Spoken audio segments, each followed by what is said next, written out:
देवी पहचाने निर्विशेष शून्यवादी पाश्चादेश ने।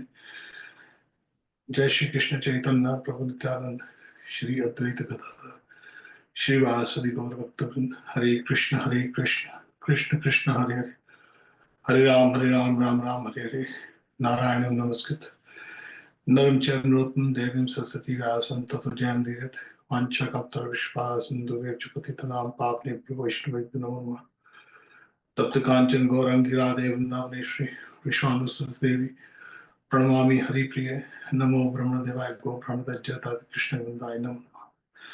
आप सबका बहुत बहुत हार्दिक स्वागत है और हम भगवद गीता के दूसरे अध्याय से अध्ययन करने की चेष्टा कर रहे हैं। यहाँ पर दूसरे अध्याय में भगवान स्थित प्रज्ञ के विषय में बतलाते हैं कि स्थित प्रज्ञ कौन है। स्थित प्रज्ञ का अर्थ है कि जिस भक्त ने पूर्ण शरणागति भगवान के चरणों में ले ली है, वो किस तरह भगवान के चरणों में स्थित है, उसका जो व्यवहार कैसा है, तो उसके विषय में भगवान ने हम थोड़ा सा पहले डिस्कस किया था कि दुखेशु अनुदिग्धमना सुखेशु विक्षप्रहा बीत राग भय क्रोध स्थित धीर मुनि रुच्यते है। यहाँ पर मुनि की व्याख्या की है भगवान ने। कई बार आपने सुना होगा, लोग कहते हैं जी मौन धारण कर लिया वो मुनि होता है। तो कई व्यक्ति आप देखते हैं कि बातचीत करना बंद कर देते हैं, बोलते जी मुनि है, इसने मौन धारण कर लिया है। मगर यहाँ पर भगवान कहते हैं मुनि कैसे रहता है। मुनि केवल मुख को बंद कर ले, कुछ ना बोले, उसको मुनि नहीं कहा गया।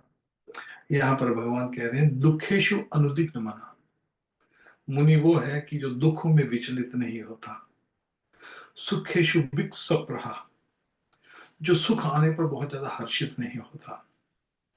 बीत राग भय क्रोधा, जिसने राग कहते हैं अटैचमेंट को, हमारी ममता, संसार से जो ममता है, भौतिक पदार्थों से ममता है, शरीर से, धन से, परिवार से, सगे संबंधियों से, अपने सुख से, अपने भैरव से, ये सब राग कहते हैं। इसको राग।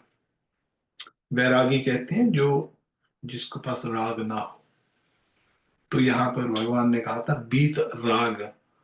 मुनि वो है जो दुखों में विचलित ना हो, सुखों में ज्यादा हर्षित ना हो, और बीत और क्रॉस कर गया, उसको पार कर गया। किस चीजों को पास कर गया? राग को।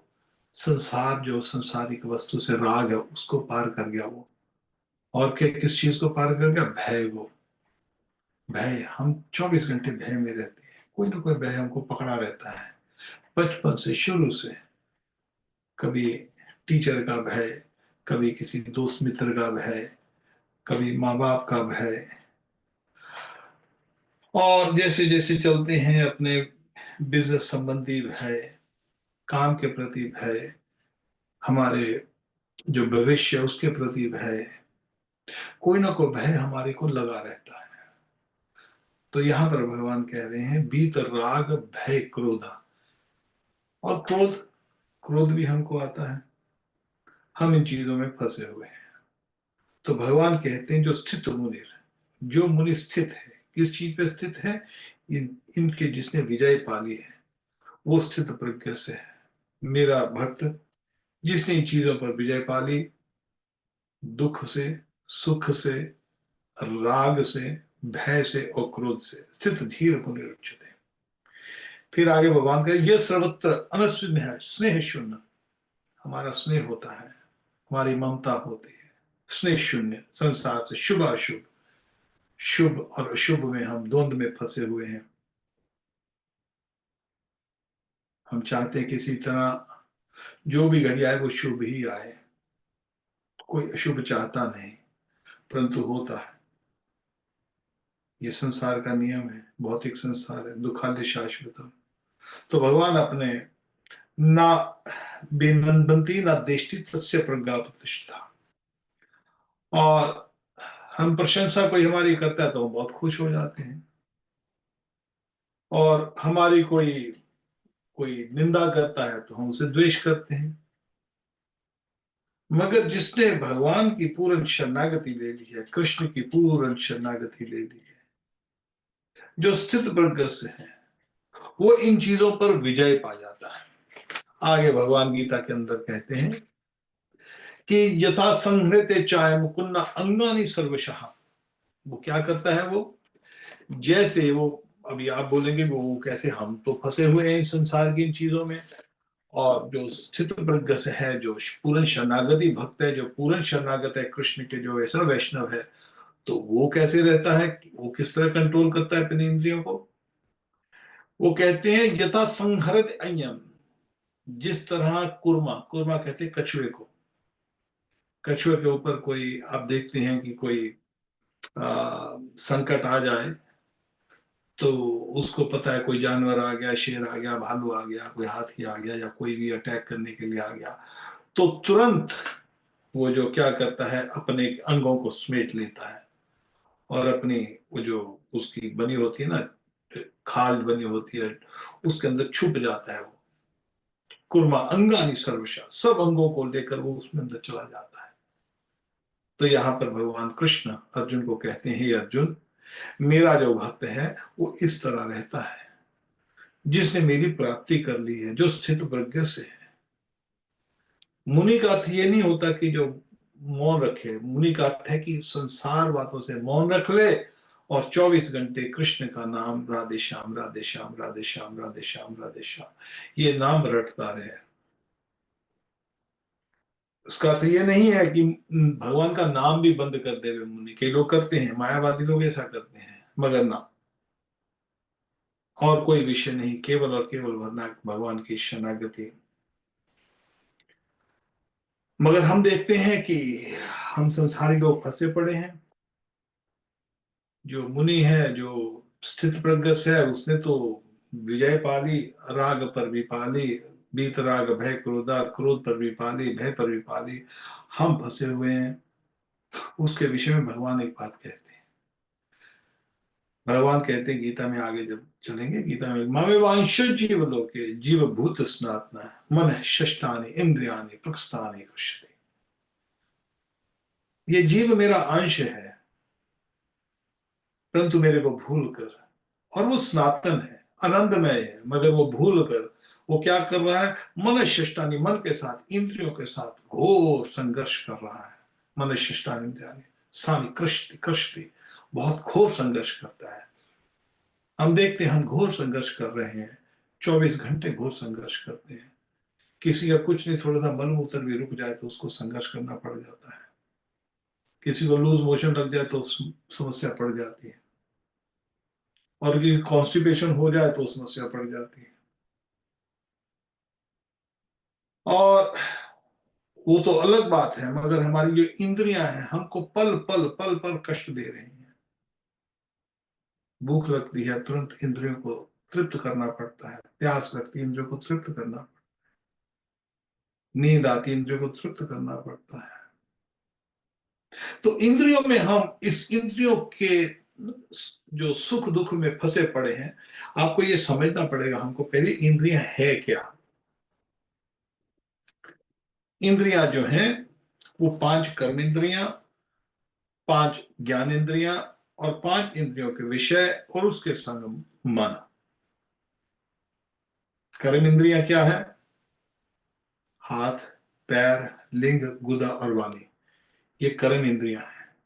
ये कर्म कर रही हैं, और कैसे कर्म करती हैं, उनको ज्ञान कौन देता है कर्म करने के लिए, नाक, कान, हमारा मुंह, जीव और हमारी त्वचा, स्पर्श, हमारी त्वचा त्वचा, ये ज्ञान इंद्रियां हैं। और उसके बाद क्या आता है, इंद्रियों के विषय आते हैं। इंद्रियों के विषय क्या है, गंध है, स्मेल, हम देखते हैं गंध, दुर्गंध, जो भी गंध है, रूप है, स्पर्श है, ध्वनि और स्वाद, ये विषय हैं। इन्हीं के पीछे सारा संसार, हम इसी के पीछे भटक पड़े हैं। और इन्हीं की तृप्ति करने के लिए हम 24 घंटे की इनकी तृप्ति कैसे हो, तृप्ति कब से कर रहे हैं, जब से इस शरीर में आए हैं। शरीर में कब से आए हैं, अनादि काल से शरीर में चलते जा रहे हैं। कभी एक शरीर के बाद दूसरा शरीर, उसके बाद दूसरा शरीर, उसके बाद दूसरा शरीर। और हर एक शरीर में हमारे साथ क्या होता है? संघर्ष। कर्षति। संघर्ष क्यों होता है? हम तो भगवान के अंश हैं, भगवान आनंदमय है तो हम भी आनंदमय हैं। परंतु समस्या यहां पर ही आती है, हम उस आनंद को छोड़कर हम दूसरी जगह पर आनंद ढूंढ रहे हैं। कई बार हम एग्जाम्पल देते हैं, जैसे एक मछली होती है, मछली जो वास्तव में पानी में रहती है और पानी से निकाल लिया जाए, मछली को कोई जो भी आप स्थान दे दीजिए, बढ़िया से बढ़िया उसको पलंग दे दीजिए, बढ़िया से बढ़िया हीरे जवाहरात पर रख दीजिए, बढ़िया से बढ़िया तरल पदार्थ दे दीजिए, कोई भी, लोग शराब पीते हैं, ये करते हैं, वो करते, कुछ भी दे दीजिए आप 900 में बड़े हुए थे। तो एक सेकंड, तो कोई भी पदार्थ दे दीजिए मछली को, उसमें उसकी संतुष्टि होगी नहीं, तो उसको वापस पानी में डालेंगे तो ही वो संतुष्ट रहती है। जीव आनंदमय है, भगवान कृष्ण के साथ उसका संबंध है, परंतु उस संबंध को भूलकर जीव इस भौतिक जगत में इंद्रियों के संग संघर्ष कर रहा है। भगवान ने व्यवस्था दी है, आप देखते हैं भगवान ने एक एक जीव को पूरी तरह से उसकी व्यवस्था की गई है। जैसे कोई जीव जन्म लेता है, गाय का, कुत्ते का, बिल्ली का, कोई भी, हाथी का, किसी का भी, तुरंत भगवान उसके खाने की पहले व्यवस्था कर देते हैं। कोई फूल पत्ते हैं, उनकी सुरक्षा के लिए उनको कांटे दे देते हैं भगवान, ताकि वो फूलों को कोई टच ना करे, कांटे उसकी सुरक्षा के लिए। हर एक जीव को भगवान ने उसके लिए सुविधा दी है, और सुविधा, तेरे को इस संसार में रहना है तो तेरे को सुविधा देता हूं, ठीक है, मेरे पास आना है उसकी भी एक सुविधा देते हैं भगवान। भगवान ने अपने हर एक जीव को, कि ये नहीं कि कोई दूसरे जीव को, विशेषकर मनुष्य जीव को, मनुष्य जन्म में, क्योंकि मनुष्य का जो जन्म है ये काम है, इसने इंद्रिय प्रीति लाभो जीवित जावता जीव से तत्व जिज्ञासा नर्थ निश्चय कर्म भी। मनुष्य जीवन का जो जो विशेष जो आ, उसका मतलब बनता है, उसका केवल इंद्रिय तृप्ति करना नहीं बनता, कि खा लिया, पी लिया, संभोग कर लिया, सो लिया, पैसा कमा लिया आनंद के लिए, ये इसके लिए जीवन नहीं बना। मनुष्य जीवन के लिए जो है भगवान की प्राप्ति कैसे हो, जीवन से तत्व जिज्ञासा, तत्व जिज्ञासा करने के लिए जीवन बना है। इसीलिए शास्त्र में कहते हैं तत्व ज्ञानार्थम स गुरु मेवा विगच्छ, गुरु के पास जाना चाहिए। गुरु के पास जाकर क्या, उसके पास जाकर जिज्ञासु श्रेय उत्तम, ये दीक्षा भिक्षा नहीं, जिज्ञासु, जिज्ञासा करना। हे गुरुदेव, मेरे को इस संसार से आप निकालिए, मैं इस संसार में फंसा पड़ा हूं। जिस तरह रूप गोस्वामी, सनातन गोस्वामी जब चैतन्य महाप्रभु के पास जाते हैं, हामी कौन, मैं कौन हूं, अरे इतने बड़े विद्वान रूप गोस्वामी, सनातन गोस्वामी, अरबी, फारसी, उर्दू, हिंदी, संस्कृत, सब शास्त्रों के ज्ञाता, उनको पूर्ण ज्ञान, मगर जब चैतन्य महाप्रभु के सामने जाते हैं तो मुंह में तिनका डालकर दंडवत कर कर उनको पूछते, हामी कौन, जापत तीपन तापत्राय, मैं इस संसार के 3 तापों से दुखी होता हूं, महाप्रभु आप बताइए मैं क्या करूं। ग्राम्य व्यवहार कहे पंडित सत्य करी मानी, अरे सारा जो ग्राम है, सारा गांव है, मेरे को, हमको पंडित कहता है, और हम भी इतने मूर्ख हैं कि मैं भी अपने आप को समझता हूं कि मैं पंडित हूं। ग्राम्य व्यवहार कहे पंडित सत्य करी माने, अरे हम भी उस बात को सत्य मान रहे हैं। जीव का अर्थ है कि गुरु के पास जाकर, साधु संत के पास जाकर उसे जिज्ञासा करे, और वो उसको उसको रास्ता बताता है। महाज्ञान गता से पंथा, महाज्ञों की जो जो रास्ता दिखाया, उस रास्ते पर, जिस रास्ते पर चल के महाजनों ने ठाकुर की प्राप्ति की है, उसी रास्ते पर चलकर आपको ठाकुर की प्राप्ति होगी। और जिस जिस रास्ते पे जो महाजन है वो कभी मरते नहीं है, साधु कभी मरता नहीं है, आज से 1000 साल पहले जो रामानुज संप्रदाय में रामानुजाचार्य जो है, आज भी वो संघ हैं, जितने भी रामानुजाचार्य के जो अनुयायी हैं, वो रामानुजाचार्य जी की पूजा करते हैं, रामानुजाचार्य उनको सुनते हैं। मध्वाचार्य साथ है, ठाकुर के संग वो मरते नहीं है। ये शरीर गुरु नहीं है। मूर्खता है जो लोग समझते हैं कि ये शरीर गुरु, हमें एक रूप शरीर रूपी गुरु चाहिए। तो शरीर रूपी गुरु तो भौतिक गुरु है, वो गुरु नहीं। गुरु ठाकुर की कृपा है। और जो सिद्ध महापुरुष होते हैं, उनका जो रास्ता है, उसी रास्ते पर चलना पड़ता है। जैसे आपने देखा होगा कि हिमालय के ऊपर जो पहाड़ी चढ़ के हिमालय पर जाते हैं, आजकल तो बहुत लोग जाते हैं, 4000 लोग से ज्यादा जा चुके हैं हिमालय के ऊपर। मगर वहां पर क्या हुआ है, वहां पर एक रास्ता बना पड़ा है। जो पहला व्यक्ति गया होगा उसको शायद रास्ता नहीं, उसने बनाया होगा थोड़ा थोड़ा, दूसरा गया वही रास्ते पे चला, तीसरा चला, चलते चलते वो रास्ता बन जाता है। और कहीं इधर उधर नहीं जाते, परमानेंट रास्ता है हिमालय पे जाने का। जब आप गंगोत्री जमुनोत्री जाते हैं, गंगोत्री के आगे जो गोमुख है, गोमुख पे जाने का एक रास्ता बना हुआ है, इधर उधर नहीं जाते, वही रास्ते पे चलना पड़ता है, तो गोमुख पहुंच जाता है व्यक्ति। तो उसी तरह ठाकुर के रास्ते जाने के लिए एक रास्ता बना पड़ा है। वो रास्ता हमारे महाजनों ने बनाया है। वो महाजन किसी किसी संप्रदाय का नहीं होता, महाजन किसी किसी संस्था का नहीं होता है, कि किसी ऑर्गेनाइजेशन का है। महाजन महाजन तो केवल ठाकुर जी के हैं। साधु जो होता है वो केवल ठाकुर का होता है, केवल कृष्ण का है। और किस तरह उन्होंने प्राप्ति की है, वही रास्ता हमको पकड़ना है। और जब हम उनके रास्ते पे चलते हैं तो ये इंद्रियां अपने आप वश में हो जाती, क्योंकि उन्होंने इंद्रियों को वश में कर लिया है। उनका रास्ता जैसे जैसे उन्होंने बताया है, वैसे वैसे हम चलते जाएंगे तो ठाकुर की प्राप्ति अवश्य होगी, अवश्य होगी, उसमें कोई संदेह है ही नहीं। हमको एक बात याद आती है, एक बार कोई आ, काफी कीचड़ था, कीचड़ गंदा पानी, उसमें बदबू आ रही है। वहां पर एक कीड़ा था, और अब कीड़ा तो गंदगी में रह रहा है बेचारा। तो वहां से एक भंवरा, भंवरा बहुत अच्छे सुंदर बाग में, वहां पर बहुत सुंदर बाग है, तरह तरह के फूल हैं, चमेली के, चंपा के, तरह तरह के फूल लगे हैं। और भंवरा एक फूल से दूसरे फूल पर आनंद ले रहा है। तो उड़ते हुए उसको वो जो छोटा सा कीड़ा था वो दिखाई दिया। तो उस कीड़े के पास पहुंचता है, अरे उसको दया आ गई। अरे तो इतनी गंदगी में इतनी बदबू, हो बहुत बदबू है, चल निकल यहां से, बहुत अच्छी जगह है। कहां पर है?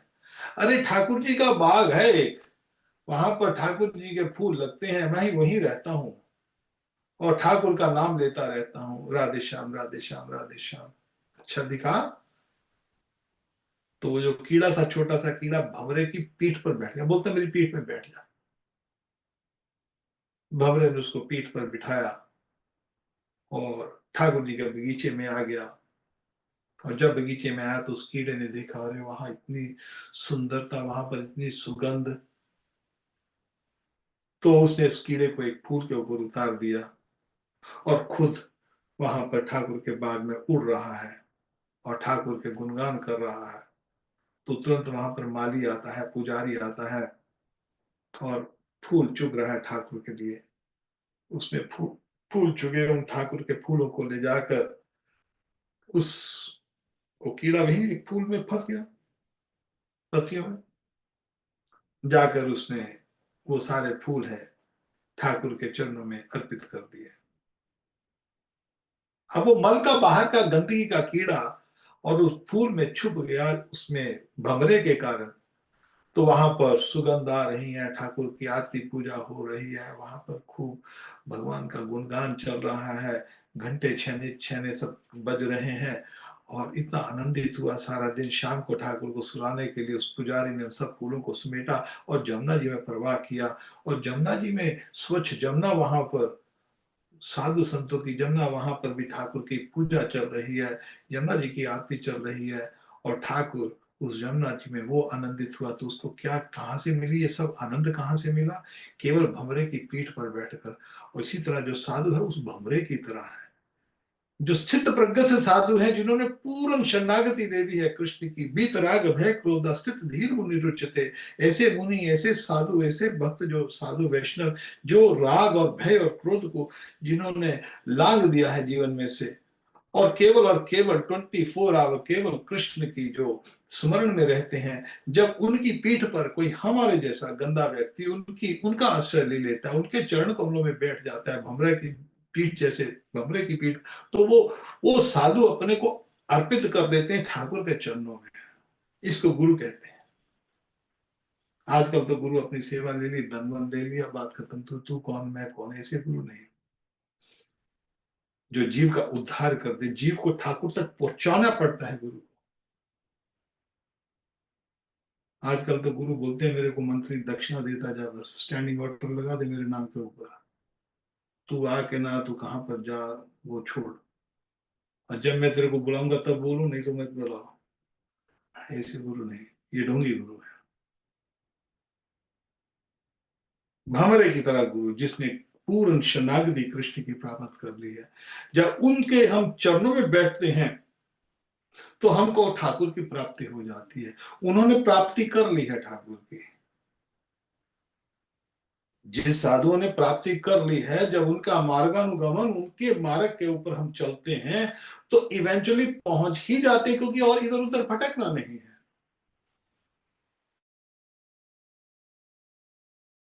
बात दी है, हर एक जीव को दे दी है, विशेषकर मनुष्य जीवन जन्म में भगवान ने एक रथ दी है, सबको दी है, आपको भी दी है, मेरे को भी दी है, सबको दी है।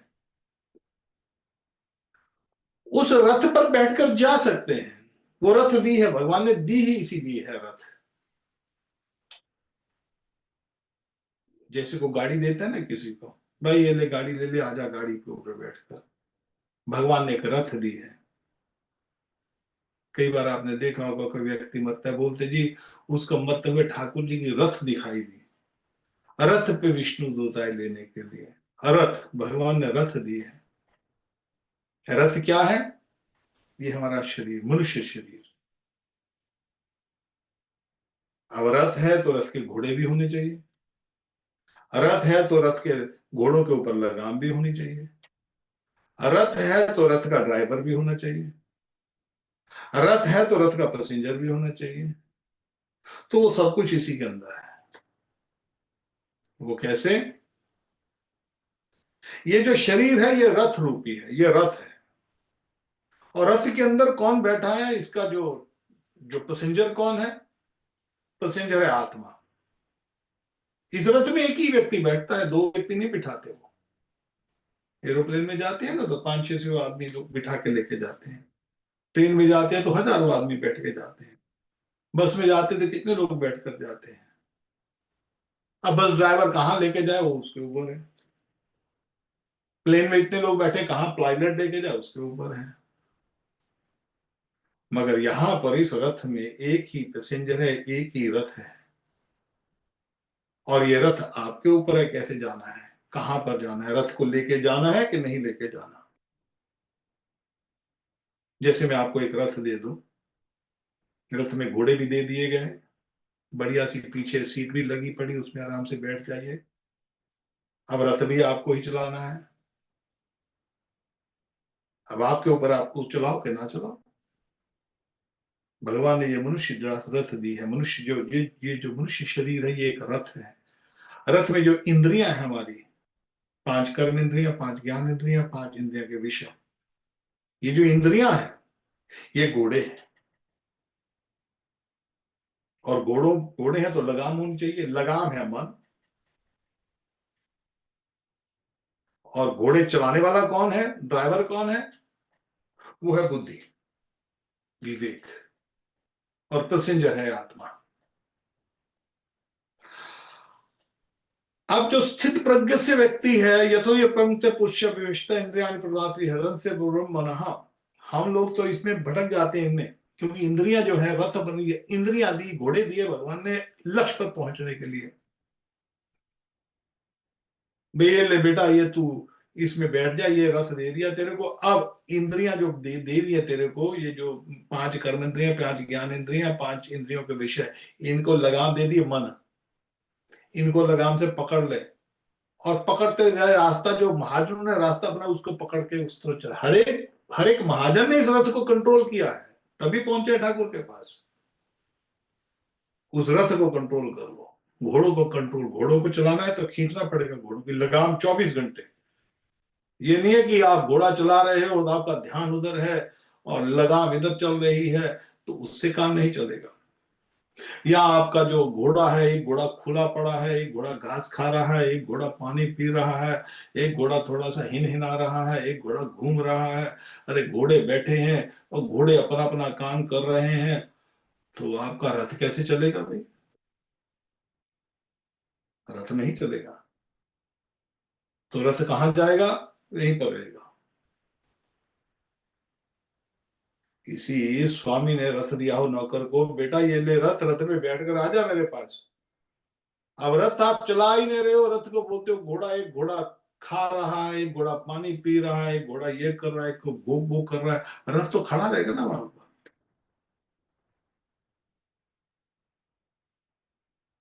हमारा जो इंद्रियां हैं, हम सुबह से शाम तक भोग में इंद्रियों को भोग कर रहे हैं। जैसे घोड़े हैं, घोड़ा घास खा रहा है, खूब घास मिल रही है उसको, खा दो घास। एक घोड़ा पानी पी रहा है, खूब पीता जा तो। अब पीता है तो वहां क्या करेंगे? वहीं पर रथ रहेगा, जाएगा नहीं वो रथ। तो इसी तरह हमारे जीवन में ये जो हमारी इंद्रियां हैं, जब तक इन इंद्रियों को मन के साथ कंट्रोल कर कर, लगाम पकड़कर, विवेक बुद्धि लगाकर उसको रास्ते लक्ष्य पर नहीं लेके जाएंगे। तीन लक्ष्य होते हैं भगवान की प्राप्ति के लिए: संबंध, अभिधेय, प्रयोजन। संबंध क्या है? पहले तो ये जानना बहुत मुश्किल है। आप देखते हो बहुत कम लोगों को पता है जो ठाकुर की पूजा करते हैं, राधा कृष्ण की पूजा करते हैं। ठीक है, आप वृंदावन में जाएंगे तो आपको वृंदावन खचाखच भरा मिलता है, परंतु संसार में इतने लोग हैं, 7-8 बिलियन लोग हैं। कितने लोग जानते हैं कृष्ण को? कौन लोग करते हैं कृष्ण की पूजा? और विशेषकर हिंदुओं में तो आजकल तो सत्यानाश हो गया है। लोग ये मुर्दों की पूजा करते हैं, कब्रों पे जा, कब्र में क्या होता है? मुसलमान कब्रों में क्या होता है? मुर्दा है, मर गया कोई व्यक्ति, मर गया, उसके ऊपर चद्दर चढ़ाने जाते हैं। अरे मुर्दा है, उसके अंदर वहां पर है क्या? वहां पर तो हड्डियां हैं वो तो।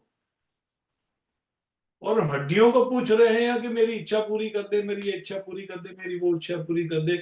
और प्रकृति के हिसाब से कभी इच्छा पूरी हो जाती तो बोलते जी इस बाबा ने इच्छा पूरी कर दी, इस कबर ने इच्छा पूरी कर दी। कितने मूर्ख लोग हैं, हड्डियों की पूजा कर रहे हैं, ठाकुर की पूजा नहीं कर रहे। भगवान तक पहुंचना कि कृष्ण ही भगवान है, इस बात को धार लेना कि और कहीं नहीं, कुछ नहीं, और केवल पूर्ण पूर्ण शरणागति कृष्ण की। सर्व धर्मान परित्यज्य मामेकम शरणम व्रज, हम पाप सर्व पापे विमुक्ष्यामि मा शुचे। केवल भगवान, केवल और केवल कृष्ण की शरणागति। वो कब होती है? जब पता होता है कि मेरा और कोई भी सहाय नहीं है, कृष्ण ही केवल मेरे सहाय हैं। इसको कहते हैं संबंध ज्ञान। कि मैं और किसी की पूजा करूंगा ही नहीं, अन्य देवी देवता की पूजा भी नहीं करूंगा। हाँ, अन्य देवी देवता ठाकुर के दास हैं, ठाकुर के साथ कनेक्टेड है, उनको पूरा प्रणाम किया जाता है, उनका पूरा आदर सत्कार किया जाता है। कई बार मूर्खता से लोग क्या करते हैं कि जी हम तो कृष्ण की भक्ति करते हैं जी, हम नहीं मानते जी दुर्गा जी को, हम नहीं मानते शंकर जी को, गणेश जी हम नहीं मानते जी, तिरस्कार कर देते। अपराध, घोर अपराध लग जाएगा। अरे वो उनके तो वो जो है, उनकी फैमिली है भगवान की, उनके दास है, उनकी कंपनी में काम करते हैं। हाँ ठीक है, उनकी पूजा नहीं की जाती, मगर उनकी आदर सम्मान पूरा करना चाहिए। पूजा केवल अपने घर के अंदर केवल ठाकुर को विराजमान किया जाता है। राधा कृष्ण की, लक्ष्मी नारायण की, सीताराम की, किसी की भी अपने भाव के अनुसार इनकी पूजा की जाती है, बाकी अन्य किसी देवता की नहीं, या अन्य किसी भूत प्रेत की, अन्य किसी किसी गुरु शुरू की, इधर उधर की, इनकी नहीं। केवल और केवल ठाकुर की पूजा की जाती है। इसको संबंध ज्ञान कहते हैं। जब संबंध ज्ञान गुरु करवाता है, उसके बाद वो उसको प्रयोजन बताता है। प्रयोजन क्या है, तुम्हारा लक्ष्य क्या है। स्कूल में जाते हैं, कॉलेज में जाते हैं, कोई व्यक्ति डॉक्टर बनना चाहता है तो उसका लक्ष्य क्या है, प्रयोजन क्या है, डॉक्टर बनना है। कोई व्यक्ति वकील बनना चाहता है, उसका प्रयोजन क्या है, लक्ष्य क्या है, प्रयोजन, उसको प्रयोजन कहते हैं। प्रयोजन ज्ञान, संबंध ज्ञान, अभिधेय और प्रयोजन। संबंध ज्ञान हमारे में तीन, हमारे वृंदावन में हमारे जो गौड़िया वैष्णव हैं, हमारे 6 गोस्वामियों ने जो तीन भगवान के जो स्वरूप हैं, राधा मदन मोहन, राधा गोविंद और राधा गोपीनाथ जी, वृंदावन में सबसे पहले भगवान जो स्थापित हुए थे राधा मदन मोहन ही हुए थे। 5000 साल पहले वृंदावन को भूल जाते हैं तो श्री चैतन्य महाप्रभु भूगर्भ गोस्वामी को और लोचन दास गोस्वामी को पहले वो आते हैं, और भूगर्भ गोस्वामी और लोचन दास गोस्वामी जब आते हैं उनके बाद रूप गोस्वामी सनातन गोस्वामी भेजे जाते हैं चैतन्य महाप्रभु के। जब वो भेजे जाते हैं तो सनातन गोस्वामी जो हैं उनके लिए राधा मदन मोहन जी प्रकट होते हैं। प्रकट कैसे होते, किसी के घर में पूजा हो रही थी वृंदावन मथुरा में, तो सनातन गोस्वामी भिक्षा लेने के लिए जाते थे, दिन में एक बार भिक्षा लेने के, वहां पर देखते हो ठाकुर को, ठाकुर के साक्षात्कार हो रहे हैं, ठाकुर को मैया रोटी बना रही है, आधी रोटी अपने बच्चे को दे रही है, आधी रोटी ठाकुर को पकड़ा रही है, और ठाकुर उस बच्चे के साथ खेल रहे हैं आंगन में, और मैया को भी दिखाई दे रहा है क्योंकि मैया बहुत सिद्ध थी। मैया किसी पत्थर की मूर्ति को रोटी नहीं खिला रही थी वहां पर, मैया तो अपने बच्चे को रोटी खिला रही थी। जैसे उसको अपना बच्चा दिखाई दे रहा है वैसे ही मदन मोहन दिखाई दे रहे हैं, और मदन मोहन को खिला रही है, और मदन मोहन भी ढूंढ घूम रहा है। ये बोलती है भिक्षाम देही भिक्षाम देही भिक्षाम देही, एक दो बार बुलाया। अरे मैया बोलती है अरे बाबा तुम इतने बहुत, अरे तुम बैठ जाओ थोड़ी देर, रुक जाओ ना, तुम क्या चिल्लाते जा रहे हो, भिक्षा दो भिक्षा दो भिक्षा दो, ठहर जाओ, तेरे को दिखाई नहीं दे रहा मैं क्या कर रही हूँ, अरे मैं ठाकुर सेवा कर रही हूँ। ठाकुर को रोटी बना बना के खिला रही है। जब सनातन गोस्वामी ने ऐसे करके देखा तो देखा अरे ठाकुर नहीं, ठाकुर तो घूम फिर रहे हैं। अरे मैया भिक्षा नहीं चाहिए, अच्छा क्या चाहिए, अरे ये मेरे को ठाकुर दे दो ना। अरे तुम क्या मांग रहे हो मेरे से, तुमको पता भी है मेरे बच्चे को मांग रहे हो तुम, लो भिक्षा लो, जाओ जाओ जाओ। उसको भिक्षा लेके तोड़ दिया। मगर सनातन गोस्वामी को तो दर्शन, ठाकुर के दर्शन, साक्षात्कार हो रहा है, रो रहे हैं। सपने में आके फिर वो मदन मोहन उस मैया को बोलते हैं मैया तू चिंता मत कर, जिस तरह तू अब मेरे को देख रही है वैसे ही तू मेरे को 24 घंटे मेरा दर्शन करती रहेगी। वो मेरा जो भक्ता है ना सनातन गोस्वामी कल आएगा, मेरे को उसको दे देना। तो फिर मैया ने रोती है, बिलखती है, परंतु ठाकुर बोलते तू चिंता मत कर, मैं जाऊंगा तो भले उसके साथ तेरे संग भी इधर खेलता रहूंगा। जैसे अलग अलग गोपियों के साथ भगवान, सब गोपियां सोचती थी कृष्ण मेरे संग ही है, द्वारका में सब सुरानियां सोचती थी कृष्ण मेरे संग ही है। तो उसी तरह हमारे मदन मोहन जी जो है, इनको कहते हैं संबंध ज्ञान। सबसे पहले जब भगवान के संबंध बनाना है, किसी को कोई भक्ति में आता है मगर उसको उसको भगवान की जो है प्राप्ति के लिए, भगवान के लिए हमको कृपा भी तो चाहिए ना भगवान की। ये पुस्तकें पढ़कर हम ज्ञान नहीं मिल सकता है, पुस्तकें भले पढ़ता रहे, जब तक ठाकुर कृपा ना करे तब तक वो हमारे अंदर जाएगा नहीं। भगवान की भक्ति, ददामि बुद्धि योगम तम येन माम विद्यान्ति, अरे मैं अपने भक्तों को ज्ञान देता हूँ, तो मेरी शरणागति लेके तो देख पहले। हमारी समस्या सबसे बड़ी ये है कि हम ठाकुर की शरणागति लेते नहीं है, हम ठाकुर के चरणों में गिरते नहीं है, हमको ठाकुर के चरणों में भरोसा नहीं है। और जिस दिन भरोसा हो जाता है, वो कृपा होती है, तो उसको संबंध ज्ञान, जब पूर्णतः से कृष्ण ही मेरे आराध्य हैं, कृष्ण ही मेरे सब कुछ हैं, और अवश्य रक्षति कृष्ण, कृष्ण ही मेरी रक्षा करेंगे और कोई नहीं है, तो उसको संबंध ज्ञान कहते हैं। उस संबंध ज्ञान के जो मूल रूप है वो है राधा मदन मोहन जी। अब राधा मदन मोहन जी है तो लक्ष्य भी होगा, उनका मूड भी होगा। मदन मोहन जिन्होंने जिन्होंने क्यूपिड को, जिन्होंने काम देवता को वश में कर लेते हैं। मदन मोहन क्यों है? अब बोले मदन मोहन को ही तो हमारा गोल है ना। वो भाव अलग है इन तीनों जो हमारे जो विग्रह हैं। मदन मोहन का अर्थ है कि संसार में काम के वश में फंसा पड़ा है जीव, उस काम का जब तक दमन नहीं होता तब तक ठाकुर की प्राप्ति नहीं हो सकती। और काम का दमन करने के लिए जब ठाकुर की जब तक हम प्रार्थना नहीं करते, उसके चरण में रो रो कर गिरते नहीं है, चोर रो रो कर पुकारते नहीं है, जब तक हमें ऐसी व्यथा नहीं आती तब तक काम निकलता नहीं है। कोई ये बोल दे कि मैं इस काम को निकाल के फेंक दूं, हो नहीं सकता। कामेश क्रोधेश रजोगुण समुद्र महाश्म महापापमा वित्तन में व्यारणम। अरे सबसे बड़ा शत्रु इस संसार में रोकने वाली जो चीज है, संसार में जीव को पकड़ कर रखने वाली चीज है, वो केवल और केवल काम है।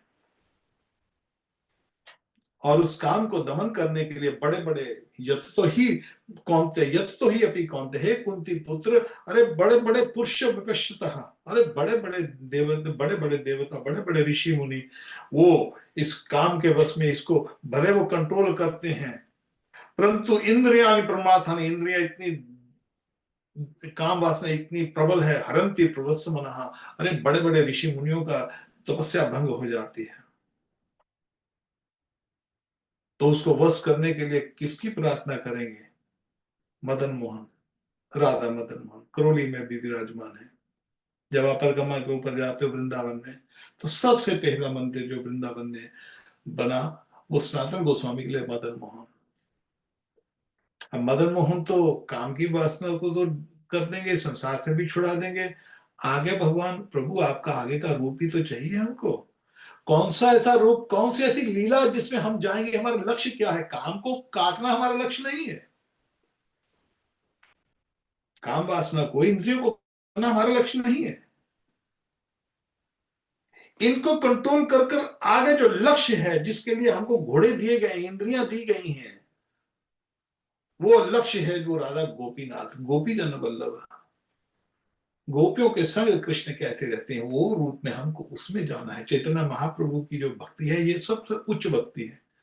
जो दूसरी चार संप्रदाय हैं उसमें सीताराम जी की पूजा होती है, जैसे जो पुष्टि मार्ग संप्रदाय है वहां पर भगवान की लाला के रूप में पूजा होती है, वात्सल्य भाव में कि तू बच्चा और हम तुम्हारे माँ बाप। मगर भगवान की जो उच्च कोटि की पूजा है गोपियों ने की है, और वो जो गोपियों की पूजा है, वो जो श्रृंगार रस की पूजा है, वो श्री चैतन्य महाप्रभु रूप साधन प्रणाशी जिम्बाल वरदास रघुनाथ इन्होंने दी है। वही पद्धति हमारे गौड़िया संप्रदाय में जो हमारे आचार्य हुए हैं उन्होंने दी है। ये सारी की सारी पद्धति शिक्षा के ऊपर, दीक्षा के ऊपर नहीं है। भ्रम को निकाल दीजिए। यहाँ पर लोग तरह तरह के आजकल संस्थाएं देती, दीक्षा लो जी हम आपको गुरु परंपरा से कनेक्ट करेंगे। अरे तो चैतन्य महाप्रभु ने किसको दीक्षा दिया था? नामचार्य ठाकुर चैतन्य महाप्रभु के तो शिष्य नहीं थे, अद्वैताचार्य चैतन्य महाप्रभु के शिष्य नहीं थे, श्रीवत्स ठाकुर चैतन्य महाप्रभु के शिष्य नहीं थे। जितने भी आप पार्षद देखते हो चैतन्य महाप्रभु, नित्यानंद वो चैतन्य महाप्रभु के शिष्य नहीं थे, रामानंद रॉय चैतन्य महाप्रभु के शिष्य नहीं थे। चैतन्य महाप्रभु रूप गोस्वामी को दीक्षा दी बस, सनातन गोस्वामी ने रूप गोस्वामी से ली है।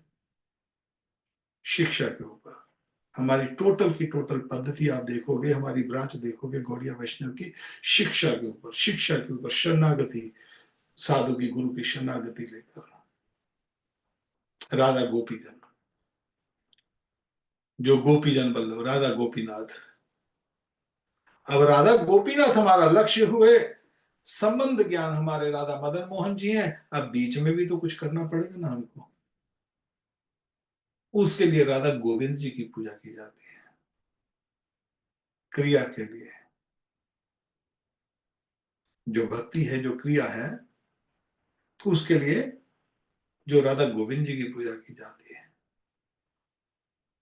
तो जब मुसलमान लोग आए मंदिर वगैरह तोड़ने लगे तो ठाकुर जी गुप्त वृंदावन पहुंच गए, जो कि जयपुर को गुप्त वृंदावन कहा जाता है।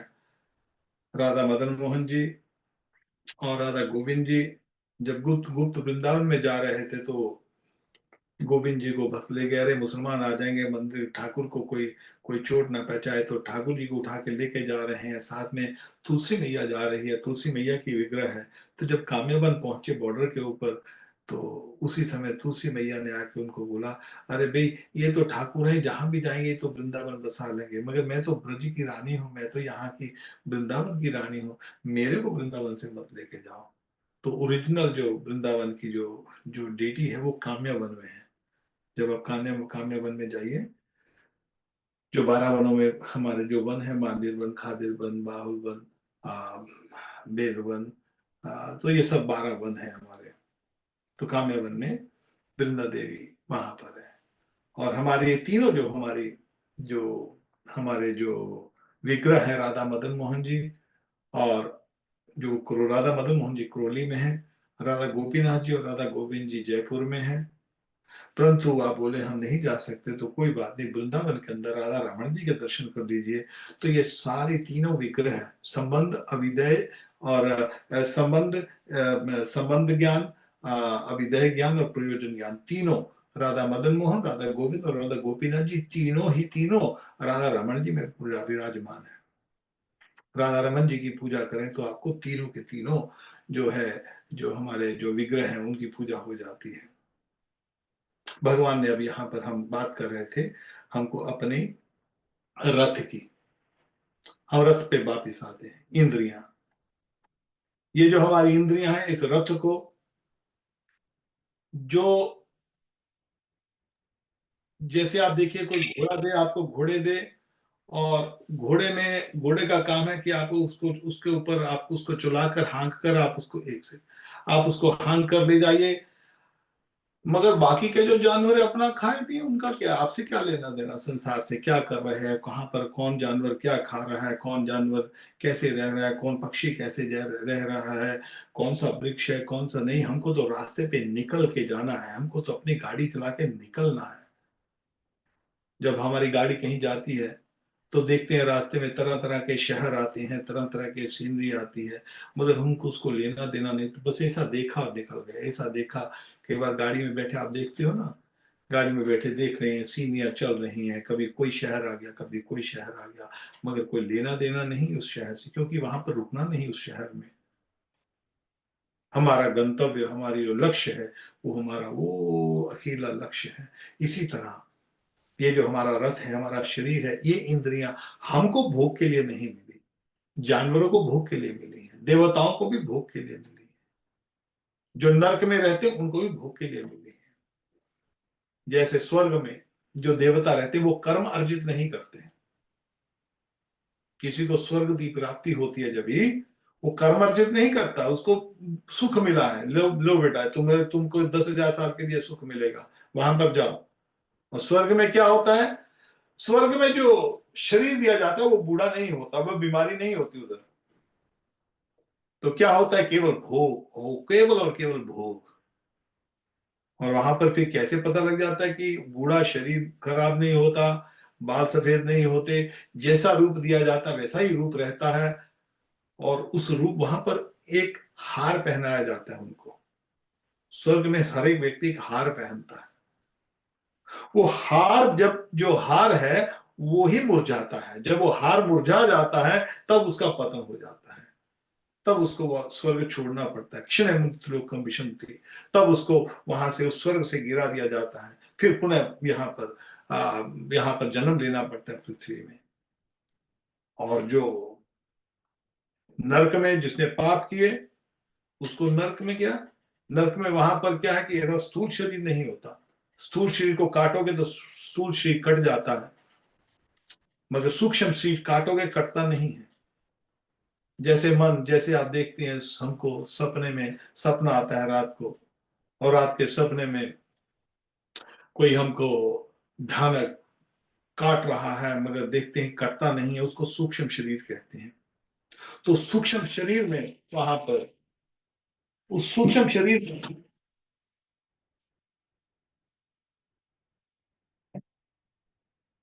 उस सूक्ष्म शरीर में वहां पर उसको कष्ट दिए जाते हैं। और जब उसके कष्ट का निवार, जब उसकी भी एक पीरियड होता है। जैसे कोई कोई कोई आ, इस यहाँ पर भौतिक जगत में कोई क्राइम करता है, कोई अपराध करता है, तो उसके अपराध से उसको जेल भेजा जाता है। भाई इसने छोटा काम किया, इसको 1 महीने के लिए जेल में जाएगा। थोड़ा सा बड़ा अपराध किया तो ये 4-6 महीने के लिए जाएगा। ज्यादा किया तो 20 साल की जेल हो जाएगी। उसी तरह नर्क भी भेजा जाता है। जितना जितना पाप उस हिसाब से नर्क। जब पाप क्षीण हो जाते हैं, फिर नरकों से भी उसको निकाल दिया जाता है। इसी तरह वहां पर कर्म अर्जित नहीं होते। देवता भी कर्म अर्जित नहीं करते, और जीव जंतु भी कर्म अर्जित नहीं करते। जीव जंतुओं को दिया गया है, तुम इतनी देर के लिए कुत्ता बनोगे, बिल्ली बनोगे, वो भी मार रहा है, वो भी खा रहा है, मगर उसके लिए कर्म अर्जित नहीं होते। कर्म अर्जित केवल और केवल मनुष्य जन्म में होते हैं। और कभी हमने अपना लक्ष्य जो है ठाकुर का नहीं किया, तो हमारा ये जो कर्म इंद्रियां, हमारा जो रथ है, ये शरीर का जो रथ है, इसको अपने विवेक के साथ, हम आत्मा है, इस शरीर में फंसे हैं, और उस रथ के अंदर केवल एक ही हम हैं। और अब जो विवेक दिया है भगवान ने हमको, जो इंटेलिजेंस, बुद्धि दी है, उससे हमको अपना मन जो है उसको लगाम पकड़कर इन घोड़ों को खींच के रखना पड़ेगा 24 घंटे, ताकि ये लक्ष्य पर ही जाए, घोड़े इधर उधर नहीं जाए। जैसे आपने देखा होगा, घोड़ों के ऊपर, आंखों के ऊपर ऐसे बांध देते हैं ताकि इधर उधर मत देखें। मगर हम क्या करें, हमारे घोड़े तो परिवार में फंसे हैं। एक घोड़ा परिवार में फंसा हुआ है, हमारा एक घोड़ा अपने शरीर में फंसा हुआ है, एक धन संपत्ति में फंसा हुआ है, एक भय में फंसा हुआ है, एक क्रोध में फंसा हुआ है। अब घोड़े तो इधर ही बैठ रहे हैं, तो फिर क्या होगा, फिर इधर दोबारा फिर जन्म लेना पड़ेगा, फिर एक और घोड़ा, फिर एक और रथ दिया जाएगा। मनुष्य जीवन ही एक अवश्य रथ मिलेगा। कब रथ मिलेगा, हाँ, ये नहीं कि जरूर वो रथ नहीं है जो अलग अलग हमको शरीर मिले जाएंगे। फिर कब हमारा वो अर्जित काम, अच्छे कर्म बुरे कर्म का हिसाब होते होते होते होते होते होते कितने अनादिकाल, फिर कितने वर्ष लग जाएं, कितने जन्म लग जाएं, फिर कभी जाकर मनुष्य का फिर जन्म मिलेगा, फिर रथ मिलेगा। और रथ में हम क्या करेंगे, बचपन में हमने रथ खेलने में, खेल में बिगाड़ दिया। थोड़े से बड़े हुए, विवाह शादी किया, धन संपत्ति कमाई, उससे थोड़े से बड़े हुए, अपने परिवार को पाला, उससे बड़े हुए, जब बुढ़े हो गए तो तुरंत रथ खराब हो गया है, रथ खराब हो गया है, लोग रो रहे हैं, डॉक्टर के पास जाते हैं, 70-80 साल की उम्र हो जाती है, फिर भी रो रहे हैं, डॉक्टर जी ठीक कर दो, ठीक कर दो। अरे रथ क्या ठीक करोगे भैया, जिस रथ दिया था जिसके लिए, उधर तो तुम गए नहीं सारी उम्र। और घोड़ों को आदत ही नहीं है चलने की उधर, क्योंकि घोड़ों को ट्रेन ही नहीं किया। अब घोड़ों को बिठाओ, चल वे घोड़े, चल चल चल चल, तो घोड़े नहीं जाएंगे उधर, क्योंकि घोड़े ट्रेन ही नहीं है।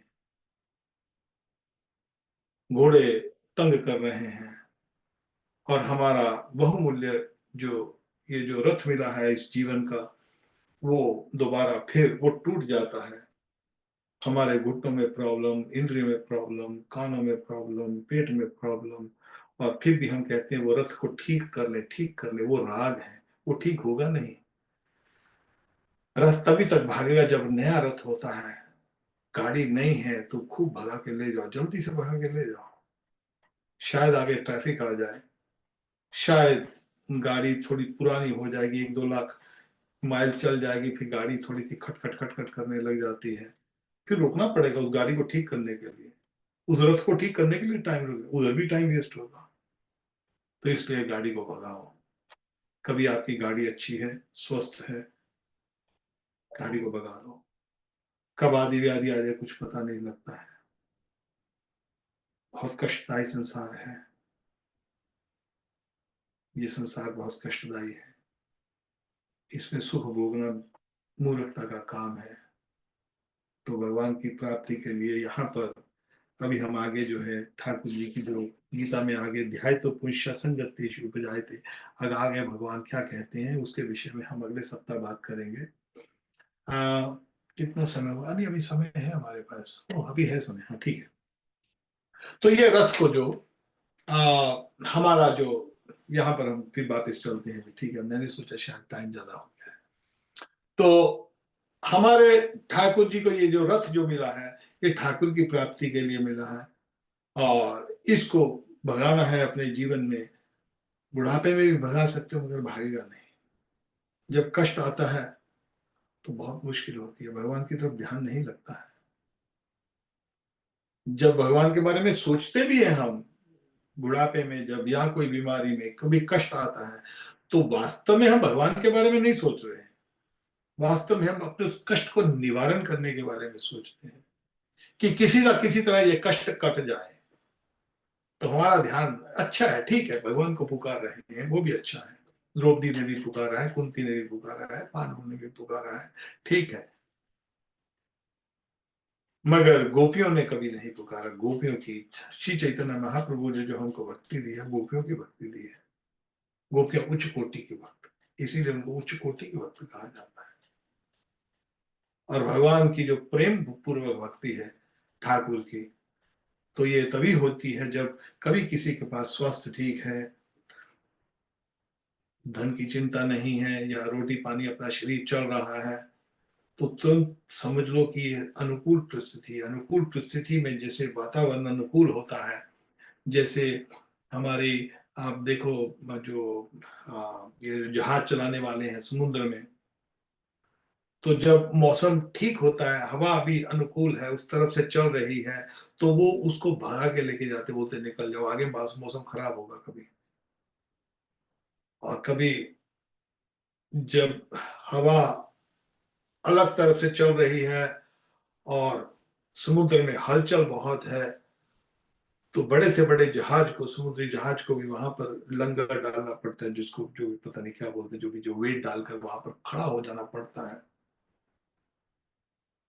तो इसी तरह जब हमारे जीवन में कुछ समस्याएं आती हैं, तो हमारी भक्ति में विघ्न आ जाते हैं,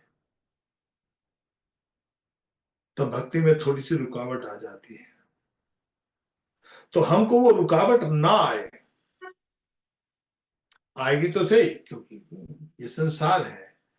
और जब तक हम अपने, जैसे आ, हमारे शास्त्र वहां पर भगवान ने इसी विषय विनतन्ते निराहार से देहिना रसवर्जम परम दिष्टा निवर्तते।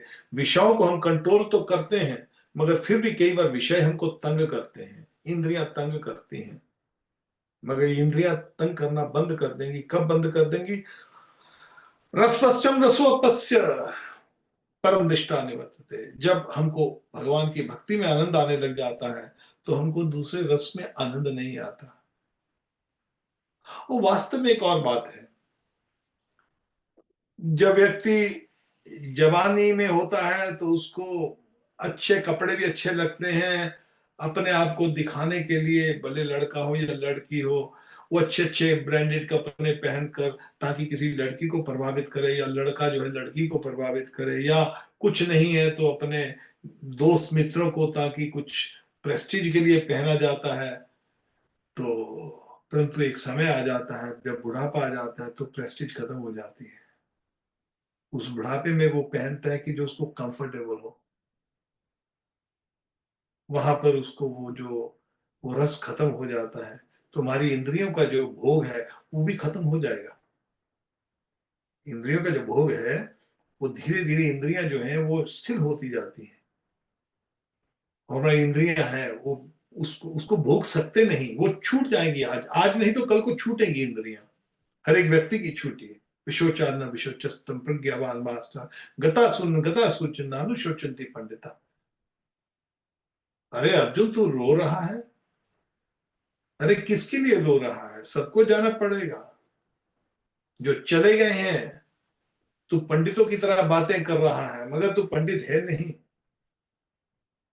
अरे कुछ लोग तो चले गए हैं इस शरीर को छोड़कर, और बाकियों को जाना पड़ेगा। हम हर सबको जाना पड़ेगा। कोई भी ऐसा व्यक्ति नहीं है जो नहीं जाएगा। हर एक व्यक्ति क्या चेष्टा करता है, भले बूढ़े से बूढ़ा हो जाए, करूप से क्रूप शरीर हो जाए, बदबू आती हो शरीर में, सब अंग भी खराब हो जाए, फिर भी कहता है भगवान मेरे को ठीक कर दो। अरे टूटा हुआ रथ है, उस टूटे रथ को कहां कहां ठीक करोगे? उस रथ को जब ऐसी घड़ी आती है तो सब इंद्रियां छोड़नी पड़ती हैं, इंद्रियों का भोग छोड़ना पड़ता है, या छूट जाता है या छुड़ा देते हैं, समय छुड़ा देता है। भूतेषु कालस् गति, ये जो काल की गति है वो बहुत भयानक है, इसको कोई रोक नहीं सकता।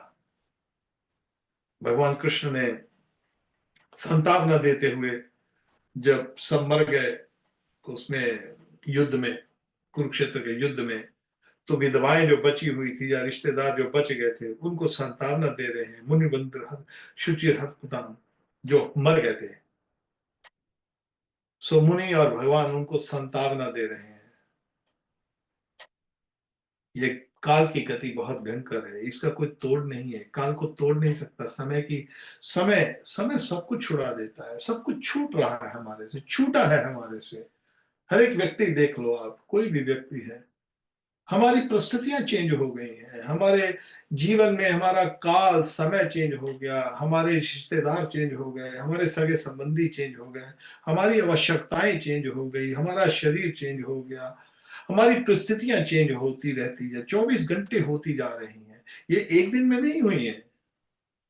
बचपन से देख लो, कभी हम किस जगह पे रह रहे थे, कभी माँ बाप के साथ रह रहे थे, कभी भाई बंधुओं के साथ रह रहे थे, कभी कहीं पर गए किराए पे रह रहे थे, कहीं कोई वहां से निकला एक बड़ा घर ले लिया, कोई फिर समय आया वो घर छोड़कर एक और बड़ा बंगला ले लिया, वो बंगला हुआ फिर एक और बड़ा महल बना लिया। तो ये सब छूटते जाते हैं, छूटते जाते हैं, हमारी परिस्थितियां छूटती जा रही हैं। मगर फिर भी हम मूर्ख हैं, हम ये सोचते कि ये जो चीज है ये मेरी प्रसिद्धि छूटेगी नहीं, ना, ये भी प्रसिद्धि छूट जाएगी।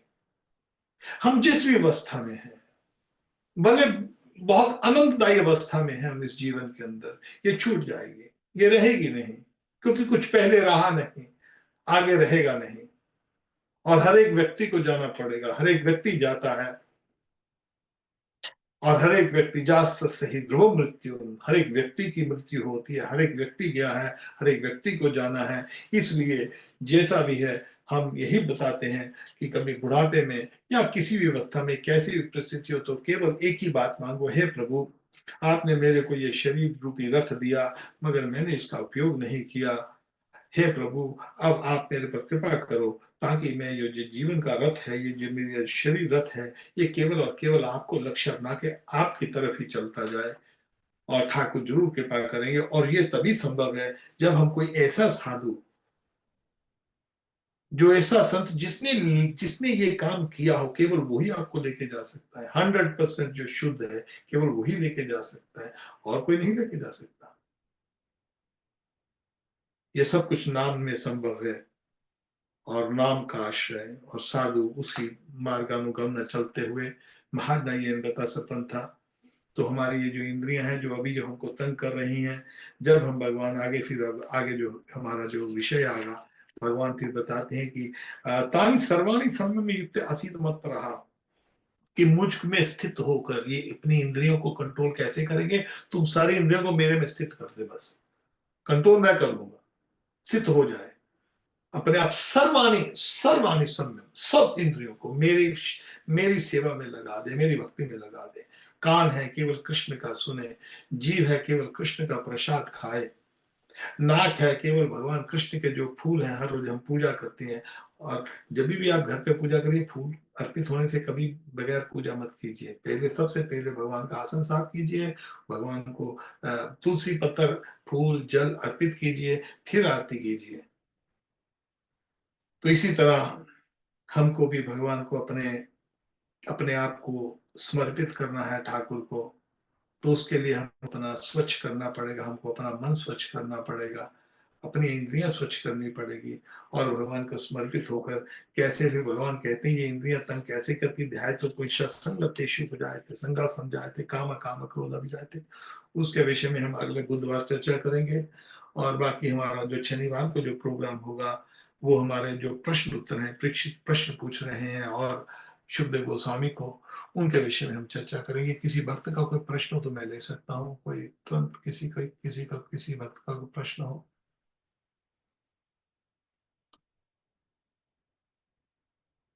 ठीक है, आपका प्रश्न नहीं है तो हम यहाँ पर फिर विश्राम देते हैं। ठीक है, तो आप सब लोग हमारा निवेदन है, भगवान का नाम जप कीते करते रहिए, गीता चढ़िए, गीता और भागवत ज़रूर पढ़ते रहिए, दोनों चीज़ों को, और भक्तों का संग ज़रूर करते रहिए, ताकि हम भक्ति में आगे बढ़ सकें। ओके, निताई गौर, राधे श्याम, जय राधे, जय राधे, जय प्रभुपाद, जय राधे।